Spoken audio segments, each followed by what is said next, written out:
जहाँ न कोई यम है, न नियम है, न कोई जात है, न कोई पात है, न कोई अच्छे हैं, न कोई बुरे हैं, न कोई भेद है।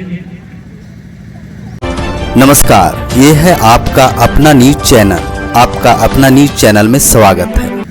शिष्य के रूप में आपका एक ही धर्म है, स्वयं को जानना और स्वयं में डूबना। इस जगत में परमात्मा का सबसे गरिमा और सबसे गौरव मनुष्य। समाचार देखने से पहले यदि आप चैनल को सब्सक्राइब नहीं किए होंगे तो सबसे पहले आप चैनल को जरूर सब्सक्राइब कर लें। जहाँ न कोई यम है, न नियम है, न कोई जात है, न कोई पात है, न कोई अच्छे हैं, न कोई बुरे हैं, न कोई भेद है। परमात्मा का कोई जात नहीं है, कोई नियम नहीं है, कोई बंधन नहीं है। सूर्य तो सबको रोशनी देते हैं, पानी तो सबकी प्यास बुझाती है, लेकिन हम आप कितने टुकड़ों में बटे हुए हैं। और सभी के पास शास्त्रों का ज्ञान है, गीता का ज्ञान है, राम का ज्ञान है, कृष्ण का ज्ञान है, सभी मंदिर जाते हैं, लेकिन उनकी व्यवहारिक बातों पे अगर नजर मारिएगा, ध्यान दीजिएगा तो विरोध होगा।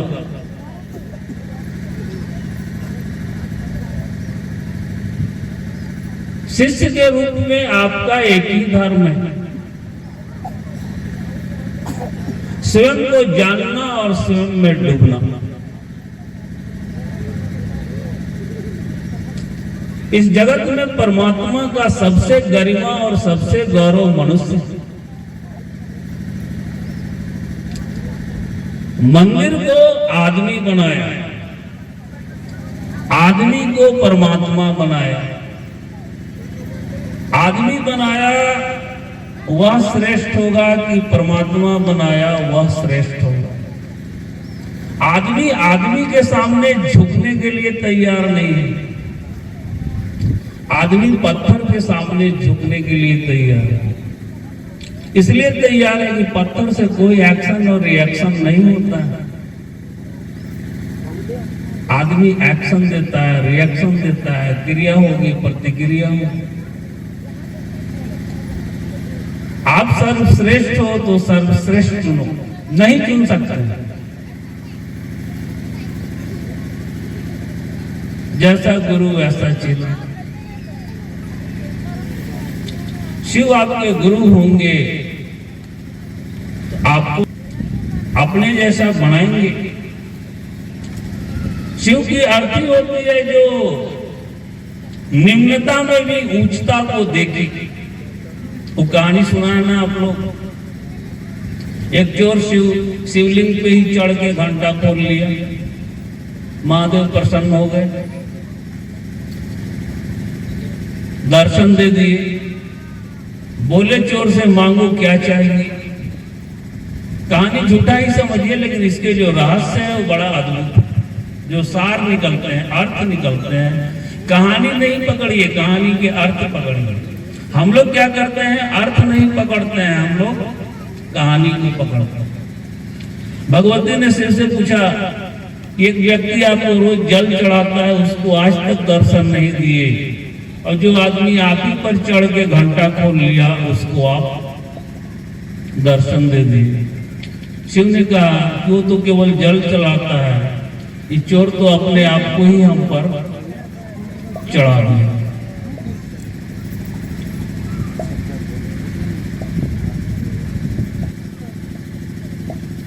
यह जो ख्याल है हमारे आपके साथ, शिव मेरे गुरु हैं, इस ख्याल को अंतर्मुखी करने के लिए, इस ख्याल को आत्म मजबूती देने के लिए, इस ख्याल को अपना भाव देने के लिए ही यह 3 सूत्र आपको हमको करना चाहिए। लेकिन एक बातों को और स्पष्ट समझना चाहिए, जीवन का 2 पक्ष है, एक लौकिक और एक पारलौकिक। एक संसार, एक संन्यास।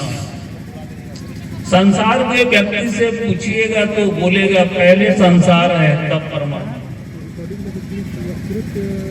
संन्यास के व्यक्ति से पूछिएगा, वो बोलेगा पहले परमात्मा है तब उसको काट लीजिएगा तो हम लोग संसार।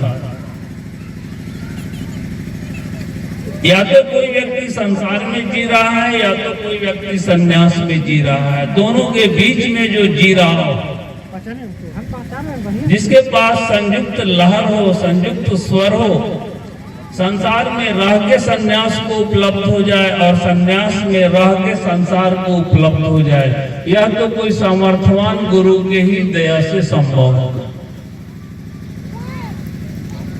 वरना इतिहास उठा के देखेंगे,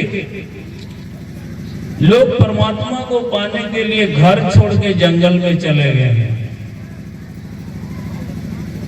हजारों वर्षों तक तपस्या किए हैं। आपको इसकी कोई जरूरत नहीं है। संसार में रहें, सिर्फ एक ख्याल रखें कि शिव मेरे गुरु हैं, और इस ख्याल के साथ मेरे पास सवाल क्या है दिन भर, ये मेरा है, ये मेरा है, ये मेरा है, ये मेरा है, ये मेरा है। इसी सवाल पे हम जीते हैं। इसमें थोड़ा सा जोड़ दीजिए ना, मेरा क्या है। ये मेरा है, ये मेरा है, ये लौकिक हो गया, और थोड़ा सा जोड़ दीजिए कि मेरा क्या है, ये पारलौकिक हो गया। अब दोनों सवाल के साथ मजे में रहिए। मेरा मेरा तो हम आप करते हैं ना। इस संसार में जितनी झगड़ा फसाद जो भी हो रहा है, सब मेरा के लिए हो रहा है। मेरा है, मेरा है, मेरा है, मेरा है, यह कहना ही आपका हमारा सबसे बड़ा भ्रम है। लेकिन उसमें एक लाइन जोड़ दीजिए, मेरा क्या है। इसकी उत्तर मनुष्य के सामर्थ्य से बाहर है। मेरा क्या है, इसकी उत्तर किताबों में नहीं मिलेंगे, इसकी उत्तर शास्त्रों में नहीं मिलेंगे, और जो मिलेंगे वह किसी काम के आपका नहीं है।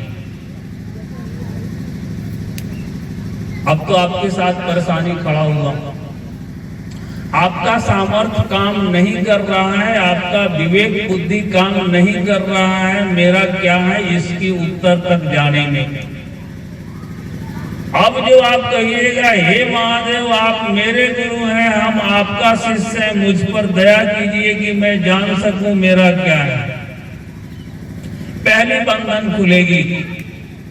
और भगवता की दुनिया में पहली कदम आपका बिना आस्था और श्रद्धा का पड़ेगा। कोई अगरबत्ती की जरूरत नहीं है, कोई काशी अयोध्या और मथुरा के पंडा की जरूरत आपको नहीं है।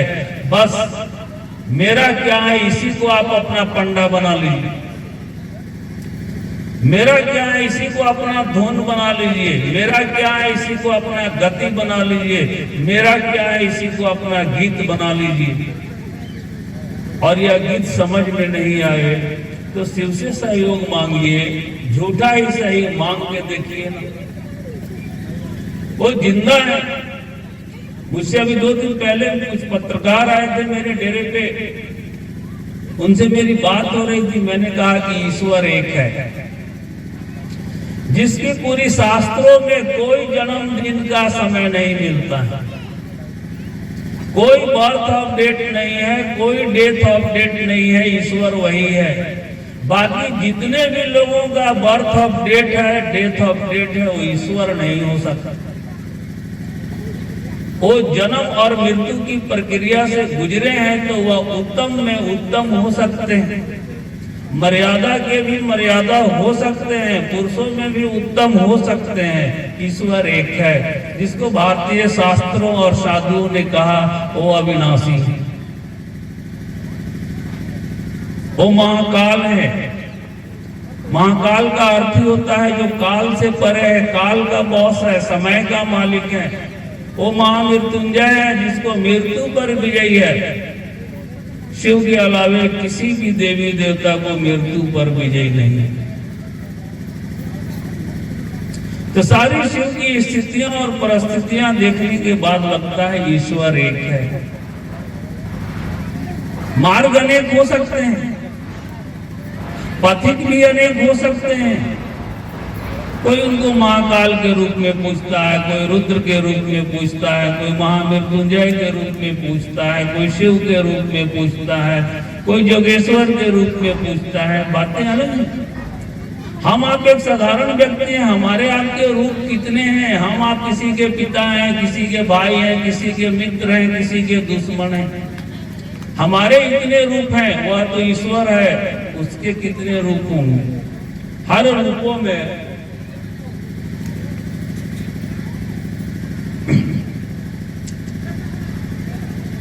और जब शिव आपके गुरु होंगे, जब वही सहयोग करेगा, वही जानने में आपका मदद करेगा। दिक्कत क्या है? हम लोग बेंग हैं।